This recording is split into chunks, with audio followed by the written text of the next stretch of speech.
masih mempelajari mengenai array satu dimensi. Di dalam program yang kita telah sediakan, kita akan belajar mengenai menentukan jurusan dan jenjang mahasiswa berdasarkan NIM.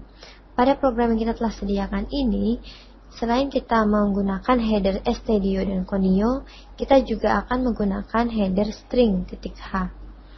Di dalam program ini, kita telah menyediakan 4 buah variabel dengan tipe char, yaitu nama 30 digit, kemudian NIM 10, jenjang 30, serta jurusan 25.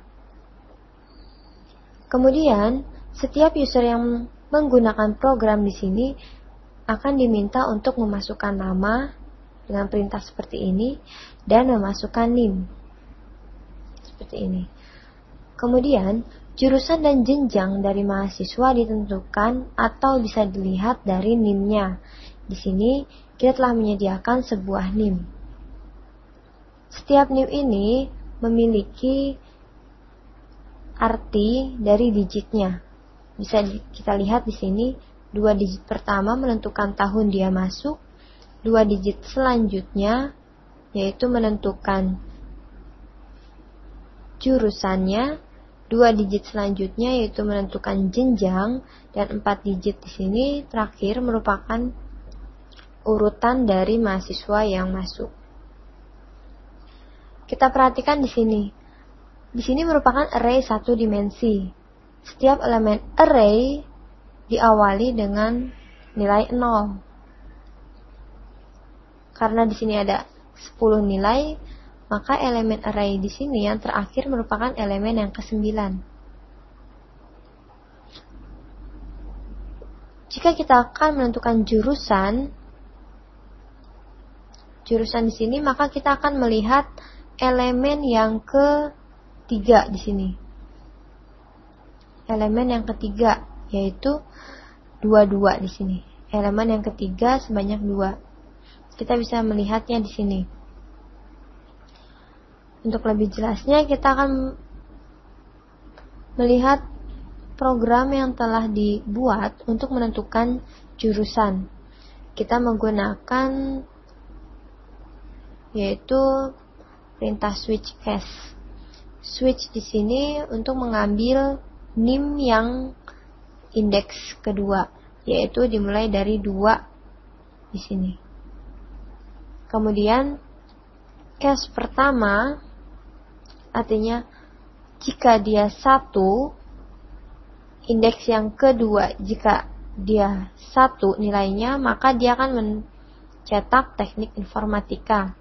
Jika dia nilainya 2 seperti NIM ini contohnya, dia akan mencetak sistem informasi. Jika dia case-nya 3 dalam indeks yang ketiga ini, maka dia akan mencetak teknik komputer. Selanjutnya jika dia nilainya 4, maka dia akan mencatat komputerisasi akuntansi. Jika kita memasukkan NIM dengan indeks yang ketiga selain dari nilai 1 hingga 4, maka dia akan lari ke perintah default di sini dan akan mencetak perintah ini. Itu merupakan program untuk menentukan jurusan. Selanjutnya kita akan belajar mengenai program untuk menentukan jenjang di sini. Kita perhatikan di sini, jenjang terdapat pada 2 digit ini, yaitu angka 50 untuk S1 dan 30 untuk D3. Kita lihat di sini dia merupakan indeks yang keberapa? 0, 1, 2, 3, 4. Dia merupakan indeks yang keempat. Dan kita menggunakan perintah switch, yaitu indeks yang keempat dari variabel NIM ini. Kemudian kita akan memilih nilainya 5. Jika 5 seperti ini, contoh yang di dalam program, maka dia akan mencetak strata 1. Akan tetapi, jika dia indeks yang keempatnya ini berisi angka 3, maka dia akan mencetak diploma 3. Selanjutnya, jika NIM yang user masukkan di digit keempat bukan merupakan angka 5 dan 3, maka ia akan lari ke perintah yang terakhir, yaitu akan melakukan perintah default dan mencetak teks ini.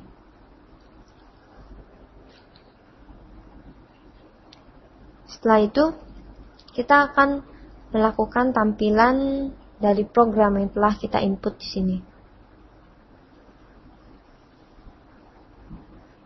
Yang tadi merupakan perintahnya. Setelah kita melakukan perintahnya dan program membaca, kemudian kita akan menampilkan dengan perintah seperti ini. Untuk lebih jelasnya, kita lihat hasil dari program ini.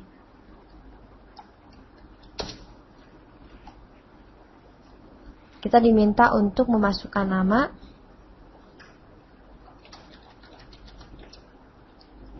setelah itu memasukkan NIM.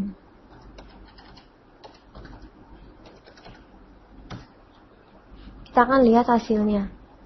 Dikarenakan dia digit yang ketiga berisi angka 2, maka ia akan mencetak sistem informasi.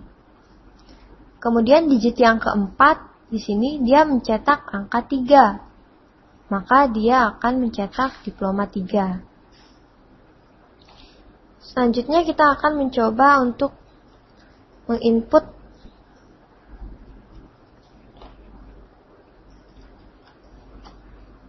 NIM yang lain seperti ini.